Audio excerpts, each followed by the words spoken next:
Happy Sunday morning, YouTube. I still haven't quite figured out trying to do my videos in my new space. I'm like, I haven't figured it out yet, but it'll come. Anyway, I just wanted to point out I'm wearing like one of my mom's scarves. Some of y'all know my mom passed away in August of 2021, and I inherited, I'm guessing about 100 scarves.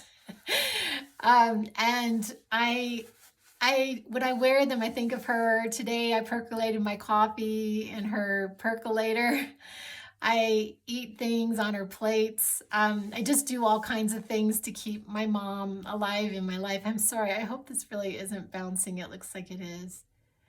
I hope it isn't bouncing in the actual filming. But anyway, I wanted to talk about this retreat that I've been doing for the last 3 nights with Plum Village, which was the monastery of Thich Nhat Hanh. They call him Thai and Tay. Those two names are less formally names for him. It has been an amazing 3 days, completely amazing. It's just been amazing. It's been interesting for me. I'm not a practicing Buddhist. I don't even know what I'm practicing. The skill of like happily living happy. Oh, that's what's making it as I'm leaning against this thing. Okay, I'll try not to lean against it. Happy living, I'm practicing how to live happily. And I know that term, people try to say that happiness is like, it's like this trite, this term that is not preferable to use. Like you're supposed to use joy, all these supposed to's, and I just don't live by that.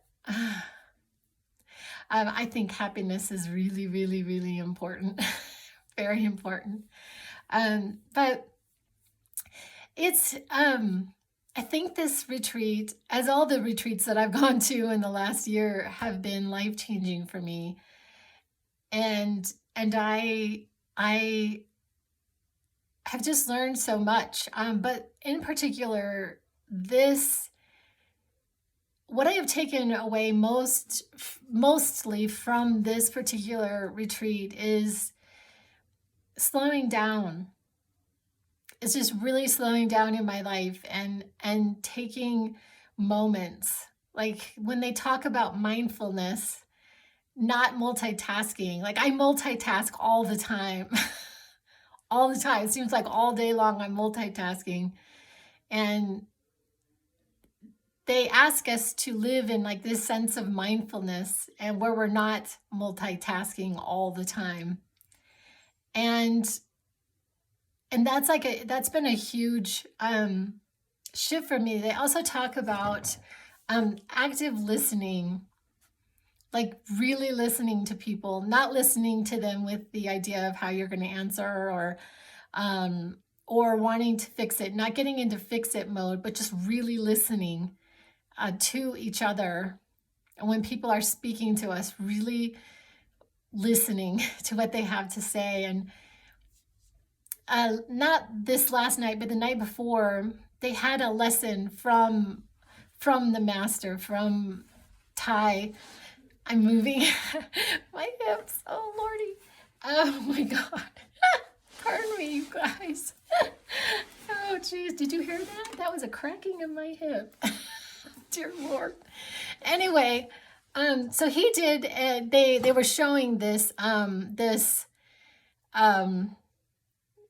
lesson, this Dharma that he had given, I guess in 2003, and it was about nonviolence. He was talking about violence and how we can be in the world so that we're not adding to the violence of the world. And he talked a lot about just our families and how much violence that there is in our families, violent talk and violent being.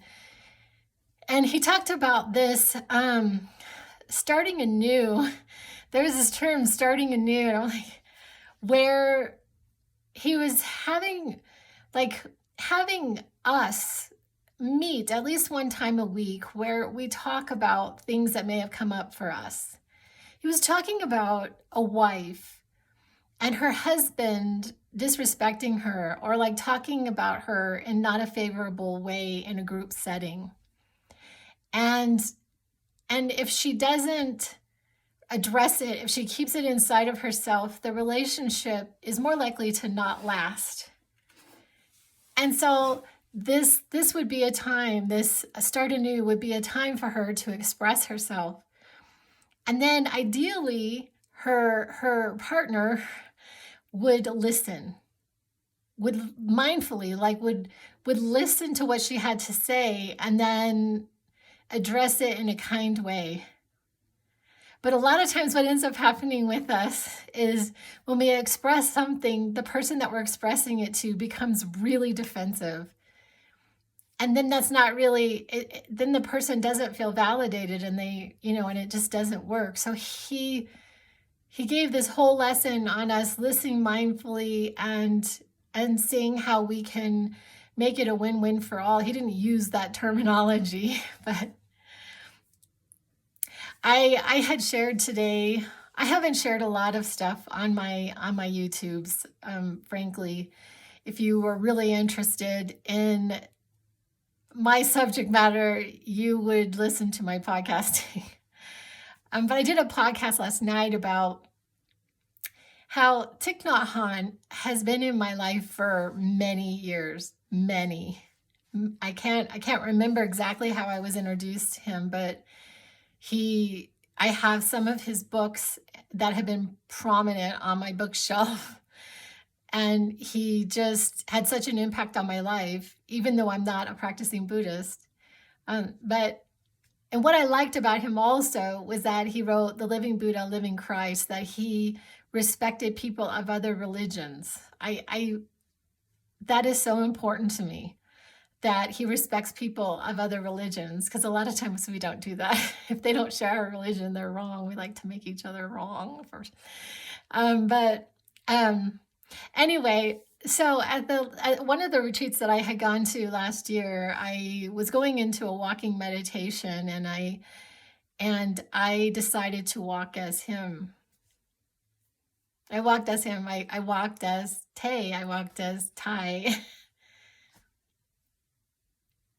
And then when I went to another retreat this year, he was like with me. He was with me in my meditations, and in one in particular that was so incredibly powerful, of this vision of world peace that I've been talking about for 4 years.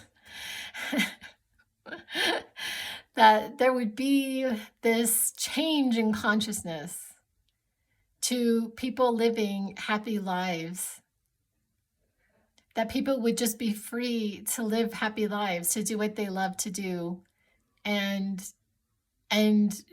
just, it's just a completely different modality of living. And so it was really interesting to have that thing come up with him in particular in this meditation. And that was not necessarily a peace meditation, but it turned into one for me with Thich Nhat Hanh, whom I absolutely adore.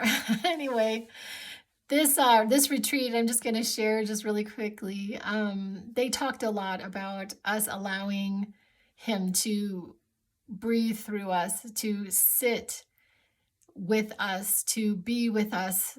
This idea that he can permeate us and we can be an expression of him in the world.